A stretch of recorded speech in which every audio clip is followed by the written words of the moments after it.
Is luxury YouTube dead? Let's talk about it.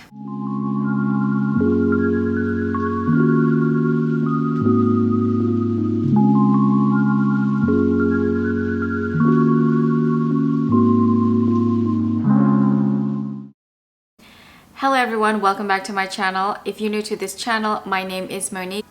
I upload videos weekly about style and travel. So if you haven't subscribed to my channel, I would really appreciate it if you like to take the time and subscribe. I've been seeing this topic all over YouTube like more than a year ago. I also saw that a lot of seasoned luxury YouTubers are leaving YouTube, like Leo Lion LV. She announced that she was leaving YouTube. People are transitioning to other topics, not just luxury, such as Caitlin Pavlovsky and also Emma Anders. They talked about how they want to do other topics, not just luxury. So is luxury YouTube dead? In my opinion, I don't think so, but with anything else, I think things will just evolve with time. I first watched luxury YouTube years ago, maybe like 2005, 2006, when I started my luxury journey, when I was trying to get my first designer bag. YouTube was such a source for me to watch reviews, to watch hauls, to see how handbags actually look like. I enjoy watching those reviews and those hauls so much that I also started my own channel. I started my own channel, and in the beginning it was about unboxing and hauls and bags. For some reason, this whole luxury community, it's heavy on the handbags. And for me, I love bags, and a lot of these hauls also gave me FOMO about having a certain bag in my collection. But for me, I love fashion in general, and fashion is just not about bags. Actually, in the past, in the 50s and the 60s, handbags were just created to complete your look. Fashion was all about the outfit, like the full outfit. It's not just about the bags. Nowadays, I feel like it's just heavily emphasized on bags. People just really focus on that and not really focus on the whole thing. It's just all about the bags. And for me, it can get boring very soon. I love street style. I love fashion. I love the way people put things together. I love when I walk out to the streets of New York, I see how people express their personal style. And most of the time, it's not about the handbag. Yes, the handbag completes the look, but it's not the main focus of the whole thing. It's not the main focus of someone's personal style. Your personal style cannot just be about handbags, you know? That's what, for me personally, I get really bored watching these hauls. Like, I mean, I love these hauls, and I think these hauls are really fun, especially if I'm trying to get information on something that I would like to buy. I like to watch hauls and reviews about that particular item. A few years ago, it started to become like hauls on steroid. It's like those massive hauls and unboxing, and they come very frequently, and it's like another massive unboxing after another. I don't know, it's just something about human nature is that when you have plentiful of it, I don't really appreciate it as much anymore. Of course, those hauls are fun. Watching it one after another, for me, it just becomes a little bit tedious. So that's one thing for me. Like, for me, fashion is never only about bags. I love handbags, of course, like anyone else, but how many bags can I have in my collection at the point that I still love each one of them and I still wear each one of them frequently? And I'm not the type of person who likes to buy and sell bags, you know, so that I can buy the newest bag. For me, it takes a while to warm up to a bag, to fall in love with a bag. For me, I like either the very classic ones like the Chanel double flap or the Kelly or bags like that, or something that is really fun. Like now I really like those vintage Fendi, like in Sex and the City series, you know, all the bags from the Y2K. I love them, and they're actually affordable right now if you want to get them vintage. So for me, I like both sides of it. I'm not the type of person that has to have the it bag of the season. I tend to stay away from it bags. I tend to stay away from bags that I've seen everywhere. Those brands and those companies are trying to shove their newest it bags to our faces on Instagram and trying to create this FOMO, and for me that's when it stops. Like, I don't want that bag, you know, with the Dauphine or the Pochette Métis or whatever bag it is that is like supposed to be the hot bag of the season. Another thing is that I moved to Kenya in 2018. It was a very different experience for me, and people didn't care about bags there. Honestly, people just didn't. I mean, of course, you have people who love fashion who love bags, not at the level of people here in the States. You know, there are other things in life, and I got to see that. And also with, you know, what happened in 2020, I didn't really like go out that much. So what happened to all the bags? They just stayed in the closet.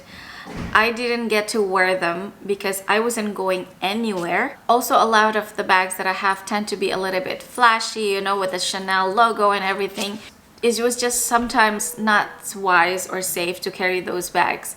Even here nowadays in New York, safety is such an issue with the economy being like this, and I am really trying to be careful about carrying bags to different places. So a lot of times I rotate the same like 4 or 5 bags, and the rest stay in my closet for special occasions, which is not very often. And also when we moved to Kenya, I was really into traveling. I was really into experiencing different cultures, going to different countries. So shopping luxury was not really a #1 priority. First, there was no luxury at all available in Kenya. I was only able to shop when I travel to places that have luxury stores. Even though I have wish lists or things I want to buy, not all the time I could purchase them because it was just not available to me. You know, 2020 happened, so no travel, no going out, no wearing the bags. There was just a period of my life where I wasn't really wearing the bags, and it made me think about my priorities in life. And another thing that turns me off about the whole luxury is that the price increases, the insensitive price increases that some brands continue to have over and over, sometimes twice a year. I mean, I'm one of the lucky ones that I purchased my bags before all of these crazy price increases. But seeing that they just keep increasing prices and lowering their quality, it just turns me off. Like right now, I have no desire to go into a Chanel boutique. Trust me, I have no desire. I used to love, like, you know, their costume jewelry, but then after a while, those costume jewelry, some of them do tarnish, and I spent a lot of money on them. Even though I know they are costume jewelry, they are going to tarnish, but it just puts me off. Like, I would rather spend that money and buy their fine jewelry, something that will never tarnish, something that I will have forever in my collection. And also, how many brooches can I have in my collection? Right now, I'm really into jewelry, but I'm really into antique and vintage fine jewelry. It's something that has lasted 100, 200 years and still available nowadays, but also they're fine jewelry. They're not going to tarnish. You can wear them. It's real gold. It's real gemstones. It's not something that I have to worry, oh, I spent like $700, $1,000 on this brooch and it's going to tarnish. In the luxury community, there are only like those 3 brands: Hermes, Chanel, Louis Vuitton. And in fashion, there are so many other exciting brands, not just those 3. I love clothes, so I love Dries Van Noten, I love Yohji Yamamoto, I love Rick Owens, I love everything. I love Missoni, I love Versace. I like so many other brands as well. So I get bored when the conversation is only about Hermes, Chanel, Louis Vuitton.